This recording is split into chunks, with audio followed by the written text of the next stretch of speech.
I've been lucky enough to take part in numerous survival training courses, learn from experts, and test my skills in various environments. Yet there's always something more to discover. When it comes to survival, the well-known tactics only scratch the surface. It's the lesser-known tricks that can make the biggest difference between struggling through and thriving in the wild. And today, I want to share some of those underrated techniques that have made a real difference in my own experiences. So let's start with this fascinating trick involving cool ashes. When we think of campfires, we usually associate them with warmth, light, and cooking.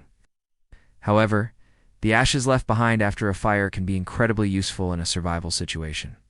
You see, these cool ashes can be mixed with a little water and used as a natural deodorizer. This can be especially helpful after a long hike, or if you're trying to mask human scent to avoid unwanted attention from wildlife or other people. But that's not all. Fine particles in the ash can also act as an antiseptic for minor wounds. Mixing the ash with water and applying it topically can help disinfect cuts or scrapes and prevent infection. This is due to the high concentration of potassium in the ash, which has natural antibacterial properties.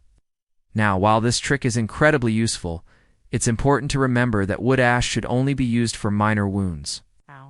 Deep cuts or serious injuries require proper medical attention.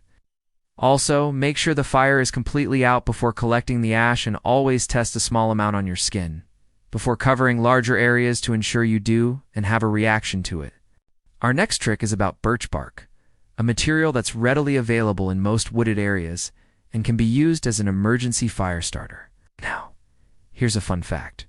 Even when the birch bark is wet, it can still burn. That's right. To use this technique, you need to scrape off a thin layer of the outer bark from a healthy birch tree, which will expose the inner bark underneath. Look for trees with smooth white bark, as these typically have a higher concentration of oils that can be used for ignition.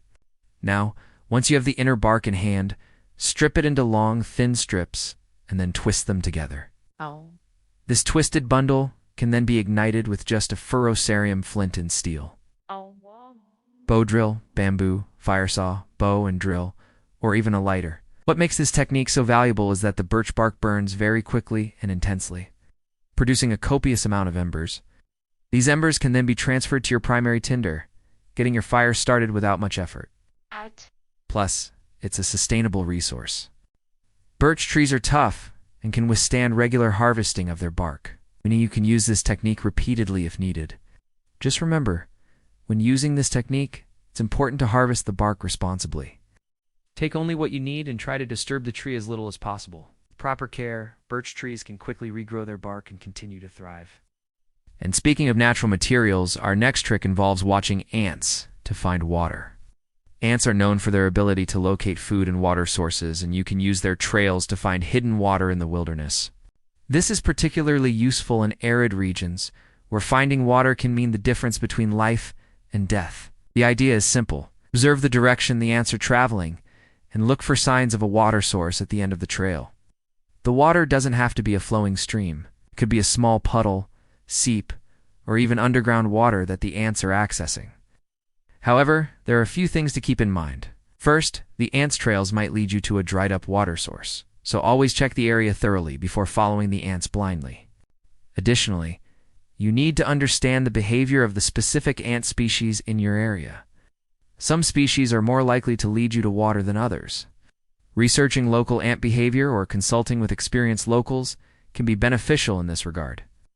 By understanding how to read ant behavior, you can increase your chances of finding a valuable water source and ensuring your survival in the wilderness. Now, another trick related to natural materials is using spider webs as a compass. Many people believe that moss grows on the north side of trees.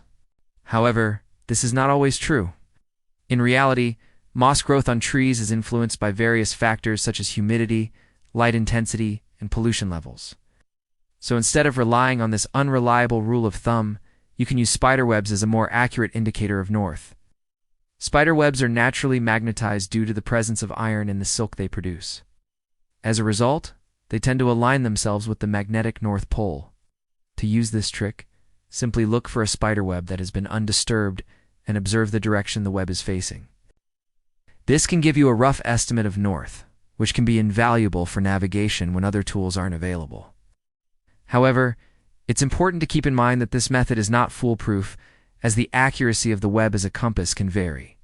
Factors such as the web's position relative to the sun and any nearby metallic objects can influence its alignment. Therefore, it's best to use this trick in conjunction with other natural navigation techniques. Our next trick is about creating a solar still to get clean water. This technique is perfect for those times when you find yourself stranded in a survival situation and desperately need a clean water source. Here's how it works. First, you'll need to dig a shallow hole in the ground. Line the bottom of the hole with rocks, and then place a container in the center. Next, place green plants like leaves or grass around the edge of the hole. These plants will act as a vapor barrier and help to direct the rising steam towards your container. Cover the hole with plastic sheeting, securing the edges to the ground with stones or sticks. As the sun heats the plants, the moisture in them will turn into vapor, which will then condense on the underside of the plastic and drip into your container as fresh water.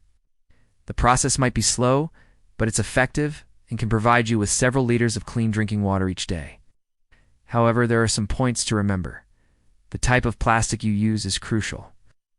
Polyethylene terephthalate, or PET and high-density polyethylene, or HDPE, are the best options as they are durable and resistant to tearing. Avoid using polyvinyl chloride, or PVC, as it can release harmful toxins when heated. Also, choose a location for your solar still away from potential contamination sources like animal carcasses or human waste. Lastly, patience is key.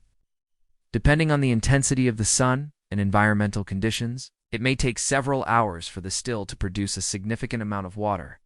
Our next tip is about using cigarette filters for removing particulates from water. In a survival situation, having access to clean drinking water is crucial. Boiling water is a common method for killing harmful bacteria and making it safe for consumption. But it doesn't eliminate all contaminants like sediment or chemical pollutants. This is where cigarette filters can come in handy. The cellulose acetate membrane in cigarette filters is capable of removing particulates from water. To use this technique, simply remove the tobacco from the cigarette, leaving the filter intact. Then place several filters in a cloth or a paper towel and tie it off to form a makeshift bag. Next, boil the water to kill any potential bacteria. Then place the filter bag into the hot water and let it steep for a few minutes. After steeping, remove the bag and allow the water to cool before drinking. However, it's important to note that this method is not a substitute for proper water filtration or purification techniques. It's a temporary solution to remove larger particulates and should not be relied upon for long-term survival. Also, if possible, avoid using filters from flavored or menthol cigarettes, as the chemicals in these filters could potentially leach into the water. This leads us to our next trick, which is using a condom as a water container. Condoms are designed to hold fluids and are made from latex or polyurethane, materials that can be waterproof when handled properly. This property can be useful in a survival situation where you need to store clean water for later consumption. Here's how you can do it. Find a non-lubricated condom and blow out any air inside it. Carefully seal one end with your fingers and then fill the condom with water. To maximize the amount of water it can hold, you can use a funnel or a straw to fill the condom. Remember to handle it gently to avoid puncturing or tearing the condom. The filled condom can then be hung or stored in a safe, dry place until you need to use the water. However, there are a few things to keep in mind. Always use a non-lubricated condom, as the lubricants can degrade the material and reduce its waterproof capabilities. Also, inspect the condom thoroughly for any tears, holes, or weak spots before use. And lastly, remember that the amount of water a condom can hold depends on its size and handling. Smaller condoms will obviously hold less water, and even a small tear can render the entire thing useless. We've covered a lot of ground, from using everyday items to natural techniques. But I haven't even scratched the surface of all the tricks and techniques that can help you survive in the wilderness.